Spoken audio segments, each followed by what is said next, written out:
Pandemi pertama di dunia yang tertulis dalam sejarah adalah wabah Justinian.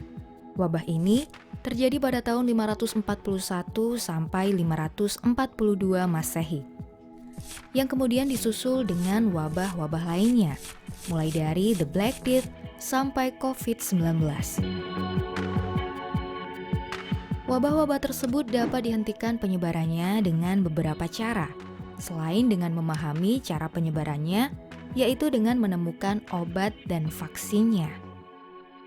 Dari banyaknya pandemi yang terjadi, ternyata ada beberapa pandemi yang masih belum ditemukan obat dan vaksinnya. AIDS misalnya. Lalu, apakah perbedaan obat dan vaksin itu? Pengertian obat dalam Permenkes nomor 30 tahun 2014. Obat adalah bahan atau paduan bahan, termasuk produk biologi yang digunakan untuk mempengaruhi atau menyelidiki sistem fisiologi atau keadaan patologi dalam rangka penetapan diagnosis, pencegahan, penyembuhan, pemulihan, peningkatan kesehatan, dan kontrasepsi untuk manusia.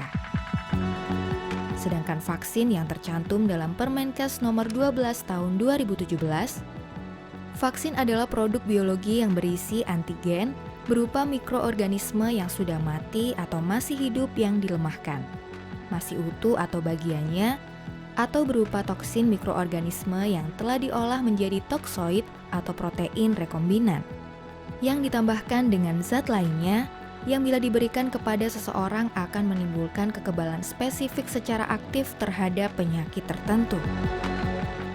Jadi singkatnya, secara fungsi, obat menyerang langsung sumber penyakit yang ada dalam tubuh dan tanpa ada bahan mikroorganisme di dalamnya.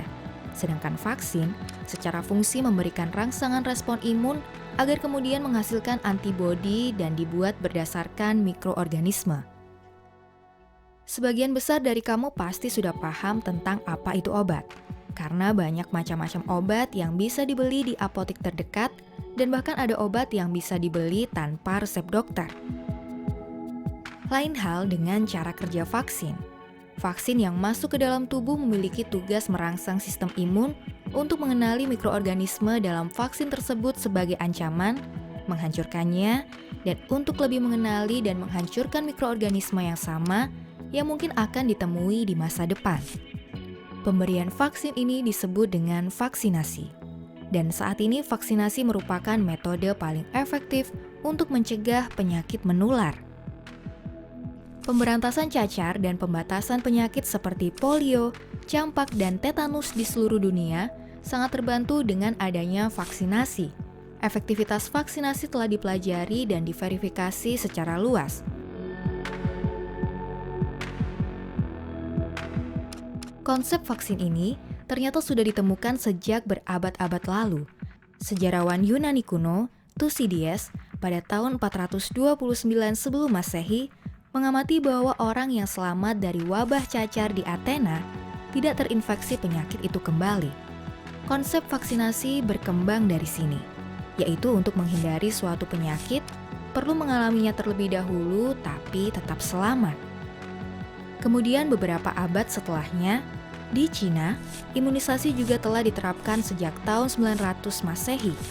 Saat itu, para biksu Buddha meminum racun ular untuk memberi kekebalan terhadap gigitannya.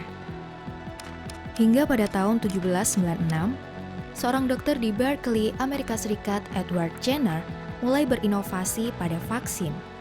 Dia juga disebut sebagai penemu vaksin modern pertama.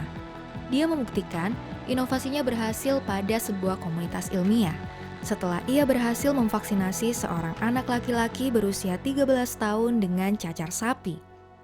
Dia membuktikan adanya kekebalan terhadap cacar setelah proses tersebut. Pada 1798, vaksin cacar pertama dikembangkan. Kemudian pada abad ke-18 hingga ke-19, implementasi imunisasi cacar massal dilaksanakan. Pada 1880, Louis Pasteur mulai mengembangkan jenis lain. Dia membuat vaksin untuk rabies, kolera, dan antraks. Hal ini terjadi setelah beberapa wabah memang berkembang di dunia. Hingga akhirnya pada 1920, seluruh vaksin yang ada telah tersebar ke seluruh dunia. program vaksinasi pertama secara dramatis mengurangi jumlah kematian akibat penyakit. Dengan kata lain, ini menunjukkan pentingnya program ini sebagai tindakan pencegahan penyakit di masyarakat. Pada 1956, WHO mulai melakukan program pembasmian cacar. Hasilnya, pada 1980, cacar dinyatakan telah diberantas. Ini menjadi salah satu pencapaian terbesar dalam sejarah kedokteran dunia. Pertanyaan utamanya adalah, berapa lama waktu yang dibutuhkan untuk membuat sebuah vaksin? Secara historis, pembuatan vaksin membutuhkan waktu 2 hingga 5 tahun untuk dikembangkan.